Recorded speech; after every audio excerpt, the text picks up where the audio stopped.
ang mga kwento ng pag-ibig, kwento ng buhay at kwento ng pag-asa dito sa Barangay Love Stories. Love Stories.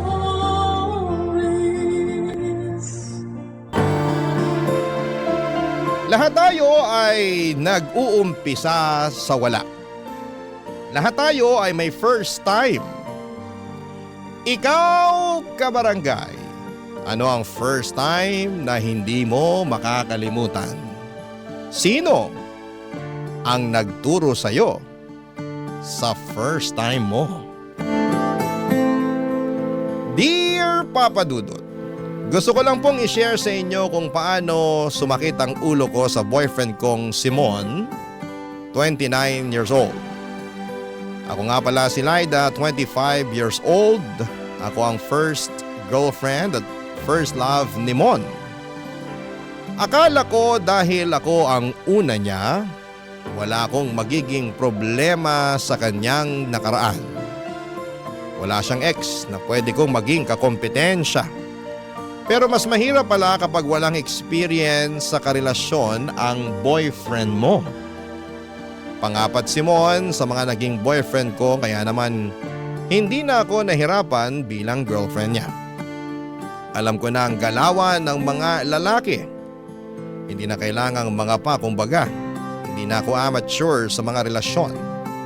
Pero ang problema ay si Mon dahil magsisimula pa lang ang experience niya sa relasyon sa akin. Una pa lang, papadudot, ang dami na niyang ekis sa akin. Ang dami niyang ginagawa na hindi approve sa akin bilang GF niya. Yung mga ginagawa niya na akala mo tropa lang niya yung kasama niya. Tulad dati kapag may naispatan siyang chicks, sinasabi pa nito sa akin.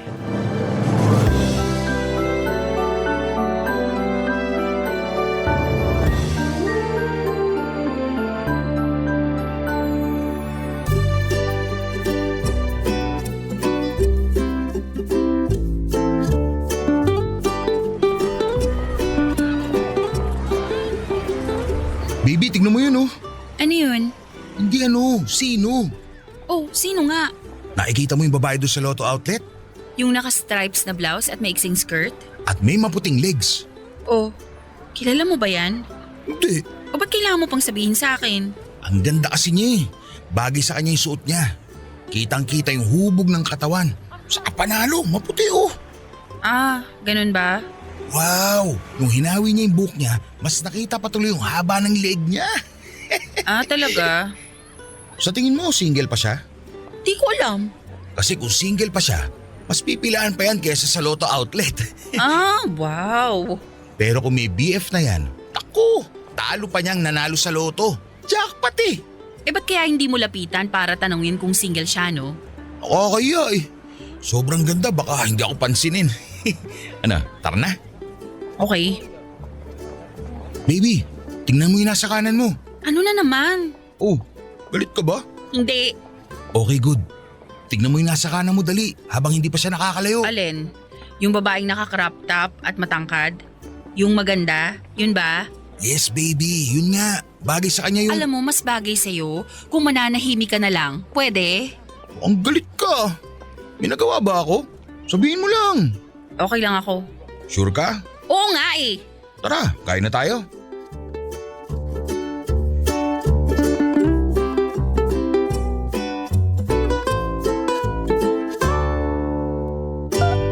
Papadudot, pinaramdam ko talaga na cold ako kay Mo noong araw na yon. Matitipid ang mga sagot ko sa mga katanungan niya at mukhang hindi naman siya nakakahalata. Ang mas lalo pang nagpainit ng ulo ko ay ang panay nitong paglingon sa mga magagandang babaeng nakakasalubong namin. Gusto ko itong iuntog sa pader ng mall kung nasaan kami sa sobrang inis ko sa kanya. Hindi ba niya alam na likas ang pagiging insecure ng isang babae? Hanggang sa pagpunta namin sa apartment niya after naming mag-malling ay cold pa rin ako sa kanya. Dinoble ko pa nga at mabuti naman at nakahalata ito, papadudot.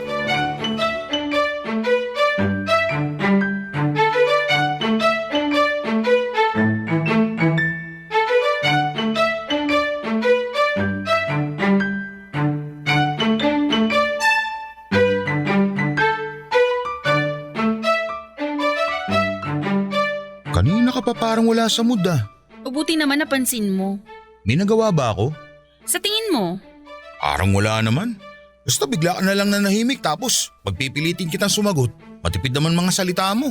so iniisip mo na wala kang ginawa? Okay, edi wala kang ginawa. Wala talaga akong maisip eh. Okay, matulog na tayo. Okay sige, ayusin ko lang tong… Bad trip ka talaga. Ang insensitive mo. Hindi ako okay, no? Bakit sabi mo okay ka lang? Ano ba talaga? Naguguluhan ako sa'yo eh. Kanina pa ako naiinis sa'yo katitingin mo sa mga babae. Wala namang masamang tumingin ah. Sa maganda eh. Alam mo ba kung ano yung feeling ko habang ginagawa mo yon? Sobrang nai-insecure ako. Kinukumpara ko tuloy sila sa akin at ako yung kulelat sa itsura. Grabe ka naman, napatingin lang naman. Hindi ko rin naman makikita yung mga magagandang babae yung sa susunod. Magaganda? Ha! Grabe, nakakairita ka talaga. Ano gusto mo, magsinungaling ako? Gusto ko wag kang tumingin sa mga babae habang kasama ko dahil nakakababa ng pagkababae ko. Lalo na kapag i-describe mo pa kung gaano sila kaganda at kasexy. Sobrang nakakabastos, alam mo ba yun? Sorry na, hindi ko naman alam eh. Nasanay lang kasi ako sa mga kaibigan ko na kapag nakakakita ng magaganda, tinitignan namin at pinag-uusapan. Hindi mo ko kaibigan. Girlfriend mo ko. Ano sa tingin mo yung mararamdaman ko kung panay tingin ka sa mga babaeng magaganda? Kung gawin ko kaya yun sa'yo? Natitingin ka rin ng magagandang babae? Hindi! Kung titingin din ako sa mga lalaking gwapo. Okay lang naman, tingin lang naman eh. Alam mo matulog na lang tayo. Kaysa pagdiskusyonan pa to. Wala ka rin namang magigets eh. Sige, sabi mo eh. Tara na. Sobrang insensitive talaga. Alam mo yun, Papa Dudut, habang nakahiga kami ay panay ang tulak ko sa kanya at tinalikuran ko pa para ma-feel niyang naiinis pa rin ako. At hindi ako okay sa naging pag-uusap naming pareho. Pero mukhang hindi pa rin nakahalata ang mokong na yon. Nakatulog pa nga ito, Papa Dudut, at inis na inis ako noon. Ito talaga ang disadvantage pag ikaw ang first time na naging GF. Dahil nga wala siyang experience sa ugali ng isang babae. Nakakasakit na tuloy ito nang hindi niya nalalaman. O sige na lang, papatawarin ko na lamang muna ito sa ngayon dahil baguhan pa sa pakikipagrelasyon. Papalagpasin ko muna, Papa Dudut. Pero sana lang at dalangin ko sa Diyos na hindi na ito maulit pa sapagkat hindi ko kakayanin kapag magpapatuloy pa ang pagiging insensitive ng jowa ko, Papa Dudut. Barangay Love Stories. Barangay Love Stories. Papa Dudut, sa pagdaan ng mga araw ay marami po akong pinapalagpas na mga maliliit na bagay na nakakasakit sa akin bilang isang babae. Mga bagay na hindi aware si Mon na nakakagalit na pala sa part ko. Ang hirap kasing ipaintindi sa kanya na komplikado kaming mga babae. Hindi kami katulad ng mga lalaking simple lang at madaling basahin. Pero paano ko nga ba ito i-explain sa kanya nang hindi siya nabibigla at maiintindihan niya? Ang hirap ng sitwasyon ko, Papa Dudut. Bigla ko tuloy na-miss yung mga dati kong karelasyon na gets ang lahat tungkol sa akin. Alam nila kapag tinotoyo ako. Alam nila kung paano ako itrato. Samantalang si Mon ay mukhang papasimula pa lamang pumapalpak na.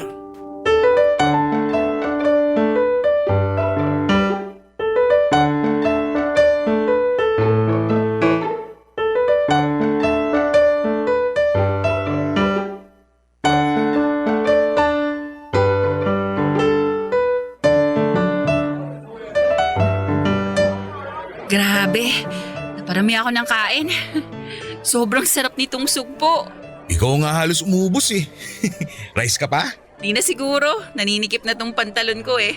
Ibukas mo muna yung butones at yung zipper. Maluwag at malaki naman yung t-shirt mo eh. Hindi mahahalata.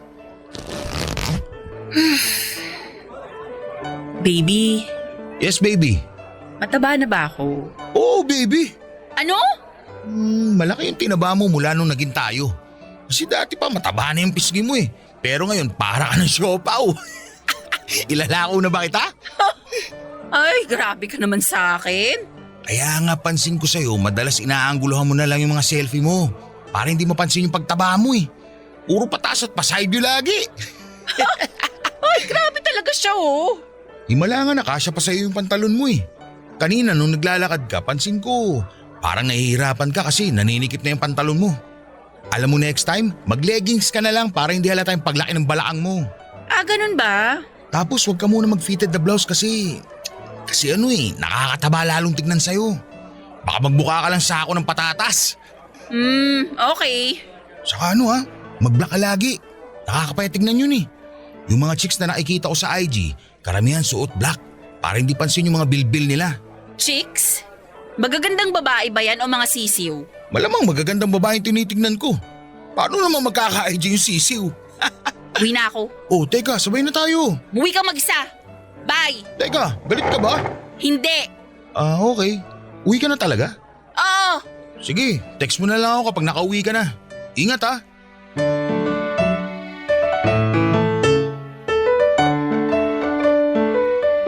Hindi ba insensitive masyado?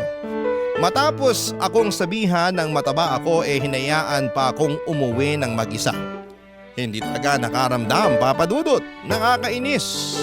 Kaya naman pagka-uwi ko ng bahay ay nag-post ako ng madadramang quotes at patama sa kanya sa Facebook para makita niya. Nag-chat ito sa akin kung nakauwi na raw ba ako kasi hindi raw ako nagpaparamdam. Sinadya kong isin ang message niya at nagpatuloy sa pagpo-post ng mga patama sa kanya.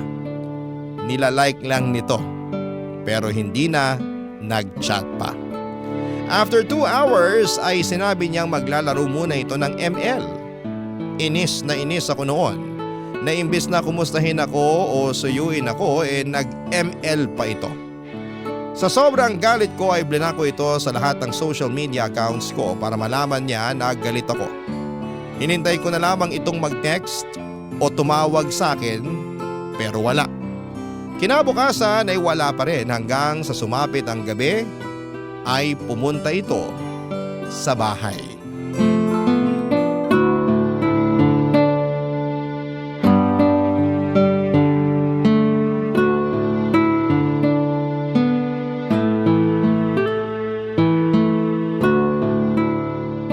May problema ka ba sa akin, baby? Binlock mo ba ako sa mga social media accounts mo? Di kasi kita ma-chat eh. Obvious ba? Ano na naman ba ginawa ko? Isipin mo kung ano. Kagabi ko pa nga iniisip eh. Lalo na nung umalis ka at iniwan mo ako. O sa tingin mo bakit ako umalis? Sa pagkakaalala ko, nagalit ka lang nung hiniritan kita ng joke sa sisiw sa IG. Wow! Sa tingin mo yun ang dahilan ng galit ko? Doon ka nag-walkout eh. Isipin mo lahat ng sinabi mo sa akin kagabi na nagpasama ng loob ko. Dali! Baby, wala talaga akong maisip na sinabi ko eh. Ganyan ka ba talaga ka-insensitive? Sinabihan mo ako na mataba ako. Nagtanong ka eh. Bakit mo naman sinagot? Kasi totoo namang tumaba ka. OMG, come on!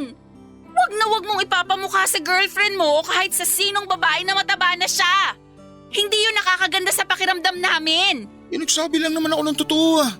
Anong gusto mo, magsinungaling ako? Ganun ba? Hindi pagsisinungaling pero bulahin mo ko. Pag tinanong ko kung mataba na ba ako, sabihin mo sa akin na hindi. Sabihin mo na, hindi kaya ang sexy mo kaya baby, I love you. O mahirap ba yon? Hindi yung papasamain mo yung loob ko habang nagbibigay ka ng tips para magmukha akong payat. Sorry na. Hindi ko naman alam eh. Hindi ko naman alam na issue yan sa mga babae. Lagi ka nalang walang alam eh. Kakainis ka na eh. Alam mo bang maraming beses ko nang pinalagpas yung mga kapalpakan mo sa relasyon dahil iniisip ko, first time mo nga naman sa relasyon kaya wala ka pang alam. Pero hindi ko na kaya eh. Sobra na. Anong gusto mong gawin ko? Maghiwalay na tayo. Sure ka ba? Desidido ka na? Oo. Okay, kung yan na nga. Salamat na lang sa lahat ha. Mag-iingat ka lagi. Ano ka ba naman, Mon? Bakit hindi mo ako ilaban? Bakit pumayag ka na lang bigla na maghiwalay na tayo? Yun yung sabi mo eh. Ang babae, Kapag nakikipaghiwalay dahil sa mga maliliit na bagay, hindi ibig sabihin nun gusto talaga naming makipaghiwalay. Ang gulo. Hindi ko maintindihan. Gusto lang naming ipaintindi sa inyo na may mali kayong ginawa sa amin kaya kami nakikipaghiwalay. Para kapag nagets nyo na, saka natin pag-uusapan at susuyuin nyo kami. Bakit hindi mo na lang sabihin ng diretsahan kung ano yung problema o yung maling nagawa ko? Para hindi naman tong sa peking breakup. Basta ganun yon. Ganun yon. Ay! Kailangan mo pa talagang matuto sa relasyon at sa mga babae. Di turuan mo ako.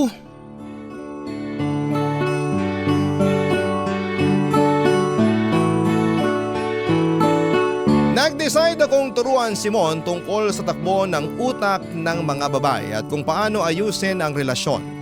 Gusto kong magtagal kami at sabi niya ay ganoon din ang gusto niyang mangyari. Kailangan naming ayusin ito bago kami mauwi sa hiwalayan.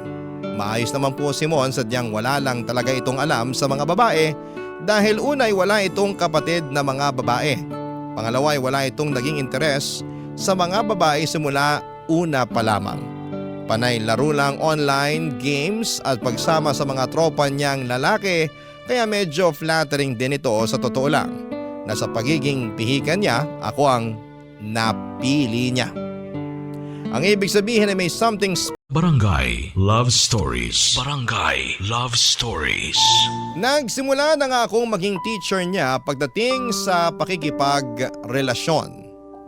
Nakakatawa pa nga talagang nagmukhang nag-aaral ito dahil may dala pa itong notebook at ballpen para mag-take notes. Na-appreciate ko naman yon, Papa Dudut. Mukha namang gusto niya talagang matuto at natutuwa ako dahil nag-e-effort siyang makilala ako ng mas mabuti. Sa simula ang dami niyang tanong na kahit ako mismo ay hindi masagot. Ang hirap din kasing maging isang babae. Kahit kami mismo ay hindi namin maintindihan ang mga sarili namin.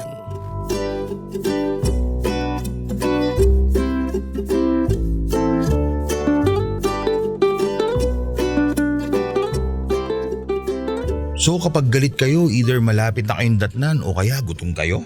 At syempre, kapag panay ang tingin mo sa ibang babae, lalo na yung magaganda. Iwasan mo yun, please lang, lalo pag kasama mo ko. Kung talagang nagagandahan ka, pasimple ka na lang na sumulyap. Pero wag mo nang lingunin o tititigan pa. Masakit yun sa amin. Dahil likas sa inyong mga babae ang pagiging insecure, tama ba? Tama. At sa social media tulad ng Facebook, hindi ako dapat mag-add ng mga magagandang babae na hindi ko naman kilala. At kung talagang friends ko na sila sa FB at dumaan ang selfie nila sa newsfeed ko, wag ako magla-like, ganon?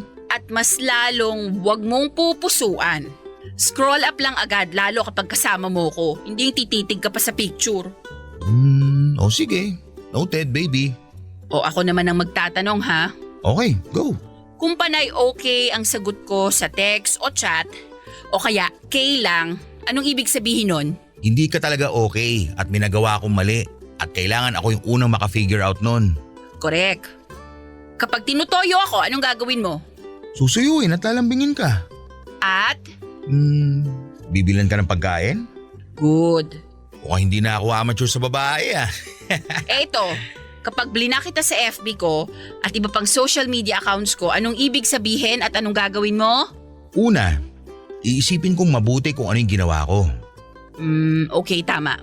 Tapos pwede ko rin balikan yung conversation nating dalawa dahil baka may mga nasabi ako doon na hindi mo nagustuhan. Ayun, tama. At ano pa next? Siyempre, susubukan kitang kontakin sa ibang paraan tulad ng text o tawag o kaya naman mas maganda kung pupunta ako sa'yo para alamin kung ano yung problema. Paano kung ayokong sabihin kung ano yung problema at pinapaalis pa kita? Hindi ako alis. Susuyuin pa rin kita. Kahit hindi mo alam kung ano yung nagawa mo? Magsosorry pa rin ako kasi alam kong na-hurt ka kahit ano pang dahilan yon. Talaga magsusorry ka kahit hindi mo alam kung bakit ako galit? Magsosorry ako ng paulit-ulit kahit hindi ko alam. Mas gusto ko magsorry na lang kesa mawala ka. Sobrang kinilig ako sa huling linya ni Mon. Hindi ko yon tinuro sa kanya, sa kanya mismo nang galing yon. Doon ko napatunayan na mahal nga niya ako dahil mas importante sa kanya na matalo na lamang sa argumento kesa mawala ako sa buhay niya. At syempre, para naman fair Papa Dudut, ako naman ang humingi ng tips sa kanya para naman maunawaan ko siya. Alam kong may mga naging BF na ako dati pero gusto kong maging mas maayos pa rin kaming dalawa. Gusto ko pa siyang makilala para hindi siya mawala sa buhay ko.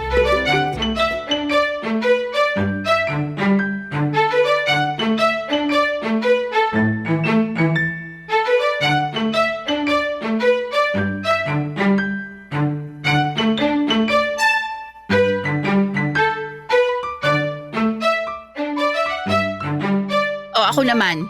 Anong ikaw naman? Ako naman ang turuan mo tungkol sa mga lalaki, yung mga dapat kong malaman. Kailangan mo pa ba yun? Nagka-BF ka naman na dati? Syempre, gusto kong madagdagan yung kaalaman ko. Alam kong may mga hindi pa ako alam tungkol sa inyo. Simple lang naman kami mga lalaki. Alam ko, Kapag sinabi naming oo, oo talaga. dyan tayo nagkakaiba. Kapag sinabi naming oo, hindi talaga ang totoo. Ayaw kasi namin ng komplikado masyado. Alam mo yun? Diretsahan lang sana. Kung ano yung laman ng utak mo, sana yun yung sabihin mo. Kasi makukurta ang utak ko kaiisip kung ano ba talaga yung totoo. Kasi kayo mga lalaki, kung ano yung sinabi, yun yung paniniwalaan nyo. Tama ba? Oh, and speaking of paniniwala, baby, kapag sinabi kong maganda ka at sexy ka, please, maniwala ka ha. Alam mo naman kaming mga babae. Kunwari, ayaw ng binobola. Kunwari, hindi naniniwala. Pero deep inside talaga, kinikilig kami. Di lang namin alam isasagot o gagawin sa mga sinasabi nyo. Basta maniwala ka na lang, okay? Pag sinabi kong maganda ka ayon sa standard ko. Kaya nga kita niligawan eh. Dahil maganda lang ako? Yun lang ba ang dahilan kaya mo ako nagustuhan? Babaw ah. Yan ka na naman eh. Nagagalit ka na naman. Ang sa akin lang, maniwala ka na lang lagi kapag sinabi kong maganda ka. Kasi yun yung nakikita ko at hindi kita binubola, no? Kung para sa'yo tingin mo sa sarili mo hindi ka maganda, baguhin mo yan kasi para sa akin maganda ka talaga. Nakakainis kaya sa parte namin mga lalaki na hindi naniniwala yung mga babae sa amin. Di wow. Saka please, alam kong likas ang pagiging insecure yung mga babae. Pero alam mo, nakaka-turn off din yun sa lalaki. Ha? Talaga ba? Bakit? Kasi gusto namin, confident ang babae sa sarili niya. Nakakadagdag kaya ng ganda points yun sa amin. Yung babaeng kayang i-handle ang sarili. Di wag mo akong bigyan ng dahilan ng ikaka-insecure ko. Hindi na. Alam ko na eh. Di I love you. Di I love you too. Walang relasyong perpekto. Pero may relasyong tatagal kahit maraming pagkukulang sa bawat isa. Bakit? Kasi wino-work out nila yung dapat na i-work out. Yun lang naman ang kailangan sa relasyon para mapunta sa forever. Pareho ninyong ayusin, hindi lang ang relasyon ninyo kundi ang mga sarili ninyo. Kaya nga isa sa mga dahilan kung bakit kailangan natin ng karelasyon hindi lang para sa kilig moments, kundi para may mag-inspire sa atin para maging better ang mga sarili po natin. Kami ni Mon, kahit marami pa kaming shortcomings sa relasyon namin, ay hindi pa rin kami bumibitaw at inaayos namin ito hanggat kaya namin. Kaya nga heto, at 5 taon na kaming magkarelasyon ngayon. Marami na kaming mga pinagdaan ng away at problema pero kasabay din po noon ang saya at tawa. Masaya akong siya ang pinili kong mahalin. Una pa lang dahil alam ko, sa kanya ako magiging masaya at sa kanya ako mag-grow bilang individual. Maraming salamat po Papa Dudut sa pagbasa ng aking liham at sa lahat ng inyong mga tagapakinig na may sana na-inspire po kayo sa aming kwento. Ako ang inyong kapuso at kabarangay forever, Laida. Anong say mo sa Barangay Love Stories na ito? Pagkwentuhan natin sa comment section yan.